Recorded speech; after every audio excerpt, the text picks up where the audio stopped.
Magical big foot orange quad bike. पहाड़ी पर रोहन अपनी बाइक से छलांग लगाने ही वाला था कि अचानक से उसकी बाइक बंद हो जाती है और वो नीचे गिर जाता है।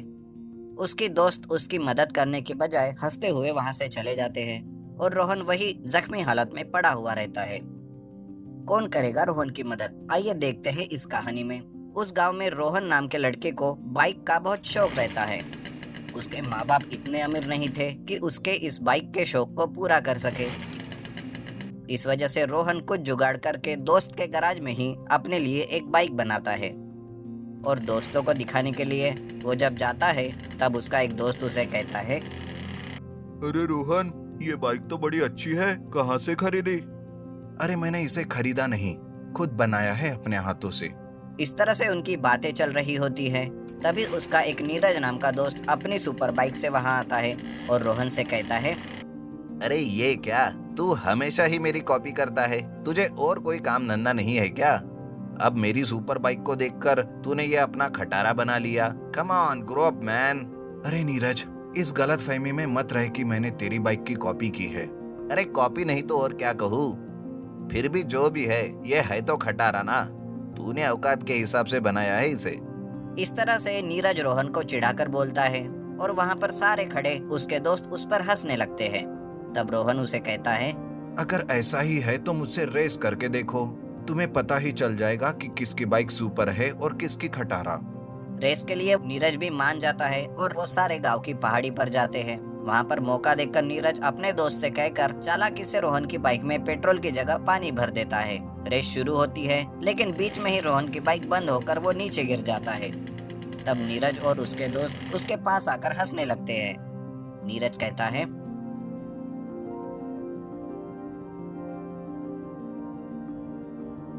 क्यों, अब पता चला किसकी बाइक खटारा है? आया बड़ा मुझसे रेस लगाने वाला। सारे लड़के रोहन को अकेला छोड़कर वहां से चले जाते हैं। रोहन बाइक के पास जाता है तो देखता है कि उसके बाइक में पेट्रोल की जगह पानी भरा हुआ है। वो सारी बात समझ जाता है। तभी उसे अचानक कुछ रोने की आवाजें आती है। वो देखने लगता है कि आवाज कहाँ से आ रही है। तभी उसे वहां पर एक छोटे से शेड में एक तांत्रिक कुछ काम करते हुए दिखाई देता है। अच्छे से देखने पर रोहन देखता है कि एक ऑरेंज को उस तांत्रिक ने कैद कर रखा है और वो ऑरेंज चिल्ला रही है, बचाओ, मुझे कोई बचाओ, मुझे छोड़ दो तांत्रिक, मुझे जाने दो यहाँ से। अरे कमाल है, ये ऑरेंज बातें कैसे कर रही है? ऑरेंज को ऐसे इंसानों की तरह चिल्लाते हुए देख रोहन परेशान हो जाता है। उस ऑरेंज से वो तांत्रिक शायद कुछ जानवरों पर प्रयोग करने वाला होता है। तभी रोहन से गलती से कोई चीज गिर जाती है और उसकी आवाज से एक तांत्रिक उसे देख लेता है। अरे कौन हो तुम और यहाँ क्या कर रहे हो? चले जाओ यहाँ से। लेकिन आप इस वीराने में क्या कर रहे हो और ये ऑरेंज कैसे बात कर रहा है? मैंने इस ऑरेंज में एक बुरी आत्मा को कैद कर लिया है। अब मैं इस ऑरेंज से इन जानवरों पर प्रयोग करूंगा। चले जाओ तुम यहाँ से। लेकिन इन जानवरों पर ही क्यों? ये तो बेचारे मासूम हैं। अरे तुम मुझे ऐसे ज्ञान मत दो, निकल जाओ यहाँ से। वैसे भी इन जानवरों को क्या फर्क पड़ता है, ये मर भी गए तो। रोहन बेचारा नाराज होता है। उसे उस ऑरेंज और जानवरों पर दया आती है। उस तांत्रिक को रोकने के लिए वो जल्दी से उस ऑरेंज को लेकर वहां से भाग जाता है। ये देखकर उसे पकड़ने के लिए तांत्रिक के गुंडे रोहन के पीछे भागते हैं। रोहन जल्दी से अपने बाइक के पास आता है, लेकिन उन लोगों को पास आते हुए देख वो सोचता है, अरे अब मैं क्या करूं? तभी वो ऑरेंज बात करने लगती है। वो कहती है, सुनो रोहन, मैं एक लड़की की आत्मा हूँ। मुझे इस दुष्ट तांत्रिक ने इस ऑरेंज में कैद कर रखा है। तुम जल्दी से इस ऑरेंज को फोड़कर इसका जूस अपनी बाइक पर डाल दो, मैं मुक्त हो जाऊंगी। रोहन जल्दी से उस ऑरेंज को फोड़ता है और उसका सारा जूस अपनी बाइक पर डालता है। अब देखता हूँ कि ये लोग कैसे उस जानवरों को तकलीफ देते हैं। लेकिन तब तक वो लोग उसे पकड़ लेते हैं। उस ऑरेंज को फूटा हुआ और बाइक पर गिरा हुआ देख उसे मारने लगते हैं। लेकिन तभी बाइक पर कुछ अजीब सा होने लगता है। रोहन की बाइक से अचानक बिजलियां निकलने लगती है। उसमें से तेज आवाजें आने लगती है और नारंगी रंग का धुआं निकलने लगता है। ये देख वो तांत्रिक कहता है, अरे बाप रे, अरे भागो, वो आत्मा मुक्त हो चुकी है, भागो यहाँ से। ऐसा कहकर सारे लोग वहां से भाग जाते हैं, लेकिन रोहन वहीं पर रुका हुआ रहता है। थोड़ी देर में सब शांत होता है जब नारंगी रंग का धुआं हट जाता है तब रोहन अपनी बाइक की हालत देखता ही रहता है। उसकी बाइक एक magical big foot orange quad bike में बदल चुकी थी। उसे देखकर रोहन हैरान होकर देखता ही रहता है और धीरे धीरे जैसे रोहन बाइक के पास जाता है वैसे वैसे बाइक इंजन की आवाज निकलने लगती है, मानो जैसे वो रोहन को बैठने के लिए बोल रही हो। रोहन सोचता है, अरे ये सब क्या हुआ मेरी बाइक को? ये क्या जिंदा हो गई है? डरो मत रोहन, अब मैं तुम्हारी इस बाइक में समा गई हूँ। धीरे धीरे रोहन डरते हुए बाइक पर बैठ जाता है। वो जैसे ही बैठता है बाइक तेजी से भागने लगती है। वो मिट्टी के टीलों से और पानी से बिना रुके भागते हुए जाती है। रोहन भी बाइक को एंजॉय करने लगता है। याहू! कितना मजा आ रहा है, कमाल हो गया। रोहन तेजी से अपनी magical big foot orange quad bike से जाते रहता है। उधर कुछ दूरी पर नीरज और उसके दोस्त रुके हुए रहते हैं। उनको दूर से ही एक बाइक की आवाज आने लगती है। वो आवाज सुनकर नीरज कहता है, अरे ये आवाज किधर से आ रही है? लगता है कोई बड़ी सी सुपर बाइक लेकर जा रहा है। वो इस तरह बातें करता ही रहता है कि तभी रोहन तेजी से उनके सामने से अपनी बाइक से जाता है।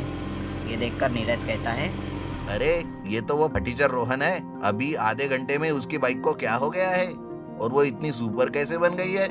चलो देखते हैं साले को पकड़ के, आज इसका किस्सा ही खत्म कर देते हैं। इस तरह से नीरज और उसके दोस्त रोहन का पीछा करने लगते हैं। रोहन को समझ आ जाता है कि नीरज उसका पीछा कर रहे हैं। ये देखकर वो और तेजी से भागने लगता है। जैसे तैसे कर नीरज उसके पास पहुंचता है और बाइक चलाते हुए ही उसे कहने लगता है, क्यों बे फटीचर, तुझे ये बाइक कहाँ से मिली? चुपचाप रुक जा, नहीं तो तेरी हालत खराब कर दूंगा। अबे अगर दम है तो रोक के दिखा। ऐसा कहकर रोहन और भी तेजी से बाइक को भगाता है। नीरज अपनी चालाकी से उसे गिराने की पूरी कोशिश करता है, लेकिन उसकी ये चाल रोहन की बाइक समझ जाती है और वो खुद ही नीरज को धक्का मारकर गिरा देती है। जैसे ही वो गिरता है उसके बाइक पूरी तरह से टूट जाती है। उसके दोस्त वहीं पर उसके पास रुक जाते हैं और इस तरह से रोहन उस दिन से अपने magical big foot orange quad bike से गांव में लोगों की मदद करता है और शान से गांव में घूमता रहता है। अंडरग्राउंड कार चोर। बलरामपुर नाम का एक गांव था। उस गांव में मोहनलाल का पुराने कार का शोरूम था। उसी शोरूम के अंडरग्राउंड में एक और शोरूम था जहां पर मोहनलाल चोरी की कारें रखता था। मोहनलाल के लिए सल्लू नाम का एक कार चोर काम करता था।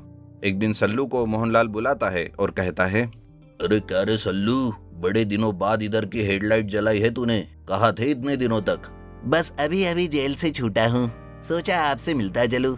ठीक है, एक काम कर, दिवाली का त्योहार आ रहा है, कुछ कारों का तो इंतजाम कर। अरे क्या सेठ, एक कार क्या 10 दूंगा, लेकिन अपना कमीशन थोड़ा ठीक से देखो इस बार। हाँ, पक्का दूंगा, तू पहले कारों का तो इंतजाम कर। सल्लू ठीक है बोलकर वहां से चला जाता है और कार की तलाश करते हुए एक मॉल की पार्किंग में जाता है। वहां पर बहुत सारी कार पार्क करी हुई होती है। वो हर कार का दरवाजा खोलने की कोशिश करता है। तभी एक साउथ इंडियन आदमी उसके पास आता है और कहता है, अय्यो सर, क्या हुआ जी? सल्लू थोड़ा डर जाता है और कहता है, कुछ नहीं। अय्यो जब कुछ नहीं हुआ तो यहाँ क्या कार के टायर गिन रहे हो जी? अरे नहीं सर, वो क्या है, मेरी कार लॉक हो गई है और मेरे पास चाबी नहीं है। अय्योड़ा, ओके जी, यू वांट टू हेल्प? तुम एक काम करो, मेरी कार की चाबी से ट्राई करो जी।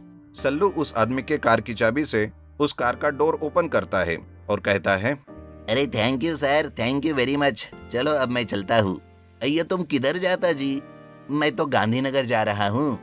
अरे तो फिर मुझे भी रास्ते में छोड़ दो जी, मेरे को उधर छोटा सा काम है। अरे लेकिन आपके पास तो आपकी कार है ना, उससे आप क्यों नहीं जाते? अय्यो वो कार मेरा फ्रेंड का है जी, मेरा नहीं। अब तुम ही मुझे लिफ्ट दे दो। ऐसा कहकर सल्लू उस आदमी को अपनी कार में बिठाता है। थोड़ी दूर जाने के बाद वो आदमी कार को रोकता है और कहता है, अय्यो जरा रोको जी, आ गया, ये मेरा ठिकाना आ गया जी। अच्छा, तो तुम यही उतर रहे हो? जी हाँ, मैं यही उतरूंगा और मेरे साथ तुम भी उतरोगे जी। अरे कमाल है, मैं क्यों यहाँ उतरूंगा भाई? बताता हूँ, जरा नीचे तो उतरो। और वो देखो पुलिस स्टेशन है सामने। अरे मुझे यहाँ क्यों लेकर आए भाई? अरे जब तुम मेरा कार चुराओगे तो मैं क्या तुम्हें पार्टी दूंगा? चलो अब पुलिस स्टेशन के अंदर चलो। जैसे ही वो आदमी पुलिस स्टेशन के अंदर चला जाता है, इंस्पेक्टर उसे देखकर कहता है, अरे क्या रे सल्लू, फिर से आ गया, वो भी इतनी जल्दी? चल बता, अब किसके लिए काम करता है तू? सॉरी सर, माफ कीजिए, लेकिन मैं किसी के लिए काम नहीं करता।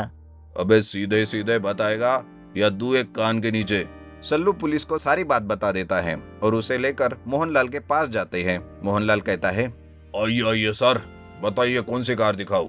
वो कार दिखाइए जो आपने चोरी करके नए बनाकर बेच रहे हो। अरे ये आप क्या बोल रहे हो सर? अरे मैं वही बोल रहा हूँ जो सल्लू कह रहा है। तभी सल्लू मोहनलाल से कहता है, मोहनलाल जी, अब कोई फायदा नहीं छुपाकर, पुलिस को मैंने सब बात बता दिया है। ये बात सुनकर मोहनलाल भागने की कोशिश करता है, लेकिन पुलिस उसे पकड़कर उसके अंडरग्राउंड कार शोरूम में जाते हैं और वहां जाकर सारी कारों को जब्त करके उसे जेल में डाल देती है।